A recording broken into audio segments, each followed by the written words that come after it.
Welcome to Saturday Night at the Movies. I'm your host, Glenn Holland. Tonight's movie is the 1966 Cold War comedy, The Russians Are Coming, The Russians Are Coming, produced and directed by Norman Jewison. The screenplay by William Rose was adapted from The Off-Islanders, a 1961 novel by Nathaniel Benchley. The Russians Are Coming, The Russians Are Coming stars Carl Reiner, Eva Marie Saint, Alan Arkin, Brian Keith, Jonathan Winters, Theodore Bikel, and Tessie O'Shea, with support from Ben Blue, John Philip Law, Andrea Drum, and Paul Ford. One late Saturday night at the end of the summer tourist season, a Soviet submarine, the Sprute, runs aground on a sandbar near Gloucester Island off the coast of New England. Its captain sends his political officer, Lieutenant Yuri Rozanov, and 8 armed sailors to commandeer a motorboat with enough power to free the sub before its presence can be detected by the local authorities and spark an international incident. The 9 Russians approach an isolated vacation home where Walt Whitaker, a Broadway playwright, is vacationing with his wife Elspeth, his 9-year-old son Pete, and 3-year-old Annie. They're in the process of packing up to return to New York after 2.5 months on the island. Pete is the first one to notice the Russian sailors stealthily approaching the house, but his distracted parents pay him little attention. Then Lieutenant Rozanov and a young sailor, Alexei Kolchin, come to the door. They initially claim to be stranded Norwegians and ask where they might find a boat, only to learn that all the boats are in a harbor at the other end of the island several miles away. After some probing questions from Walt, Rozanov reveals he and the other men are in fact Russians and interrogates Walt about the island. Walt, much to his son Pete's chagrin, tells them Gloucester Island has only a small police force and no other defenses, and then surrenders the key to the family station wagon. Rozanov decides that he and 7 of the Soviet sailors will drive to the harbor, leaving Kolchin to guard the Whitaker family and Annie's babysitter, Allison Palmer, a pretty 18-year-old who shows up just as the Russians are preparing to leave in the station wagon. Rozanov's plan seems straightforward enough, but a series of mishaps frustrates his efforts again and again, even as the island's inhabitants slowly become aware that the Russians have landed and take measures to defend the island and themselves. Director and producer Norman Jewison began work on The Russians Are Coming, The Russians Are Coming in 1965, during a particularly fraught period in the Cold War between the United States and its allies on the one side and the Soviet Union and Eastern Bloc countries on the other. When John Kennedy became president in 1961, he had initiated a massive increase in the military budget to build up the American nuclear arsenal and train elite forces for unconventional warfare involving Soviet client states. The Berlin crisis later that year ramped up tensions and led to the construction of the Berlin Wall. Closer to home, the failed Bay of Pigs invasion and the later Cuban Missile Crisis led the world to the brink of nuclear war in 1962. The compromise that brought an end to that crisis was considered by many a major international humiliation for the Soviet Union.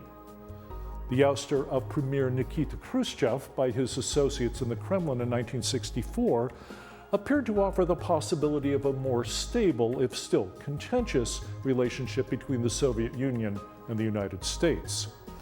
The fact that Khrushchev was not liquidated, but instead allowed to retire peacefully to a seaside dacha, appeared to indicate the more ruthless political tactics that had prevailed under the rule of his predecessors had moderated somewhat, and gave some slight hints of a future détente between East and West. But in the mid-60s, American concern with the advance of communist interests in the Third World and a deep suspicion of the covert intentions of the Soviet Union still dominated American politics and popular culture. It is this suspicion, along with the lingering fear of nuclear war, that lies behind the comedy of tonight's film and marks it as the product of a very specific moment in American history. The Russians Are Coming, The Russians Are Coming is based on a 1961 novel, The Off-Islanders by Nathaniel Benchley, son of humorist and actor Robert Benchley. Born in 1915, Nathaniel Benchley wrote several novels, 3 of which were adapted into films in the 60s. The other 2 were the 1961 heist comedy Sail a Crooked Ship, starring Robert Wagner, Dolores Hart, and Ernie Kovacs, and The Spirit is Willing, a 1967 horror comedy starring Sid Caesar and Vera Miles, based on Benchley's 1965 novel, The Visitors. Benchley was also a prolific author of children's books. In adapting Nathaniel Benchley's novel, screenwriter William Rose showed the influence of the many years he had spent writing farcical comedies for Ealing Studios, including The Maggie in 1954 and The Lady Killers in 1955, both directed by Alexander McKendrick.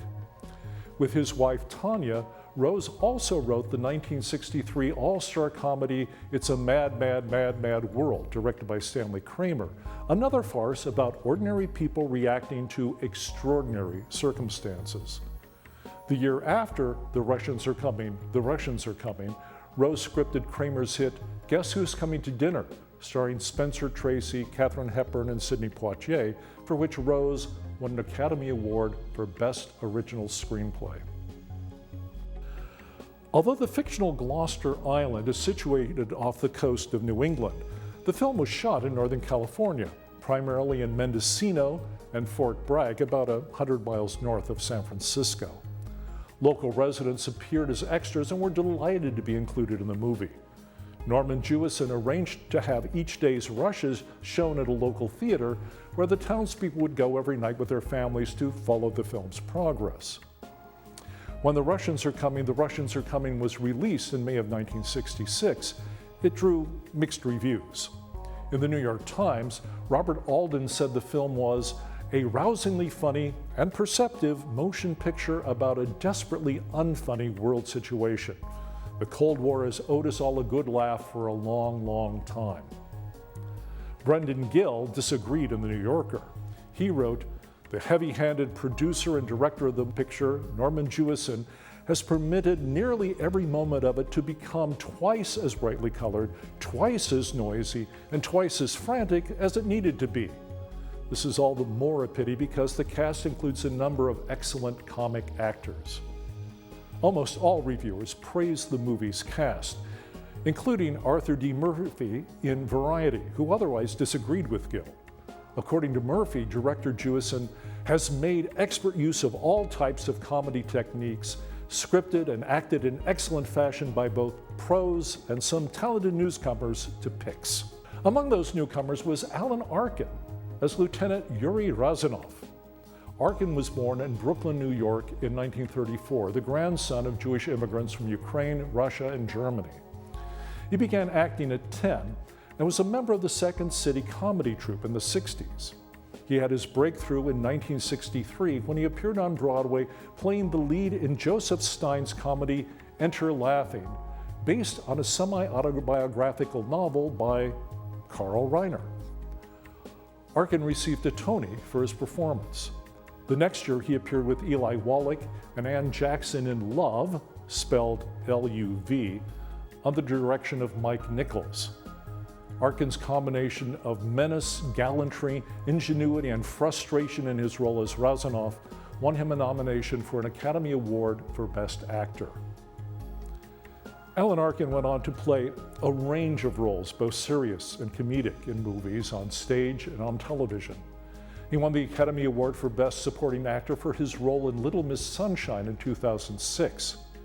In addition to his many other accomplishments, Alan Arkin, like Nathaniel Benchley, wrote several children's books, including Cassie Loves Beethoven, about a music-loving cow, Tony's Hard Work Day, and Some Fine Grandpa.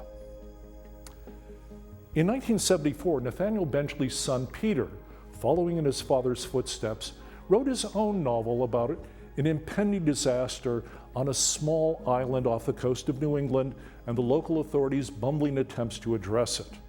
That novel, like his father's The Off-Islanders, was also made into a successful motion picture the following year. You may have heard of it. It was called Jaws. Please join us again next time for another Saturday Night at the Movies. I'm Glenn Holland. Good night.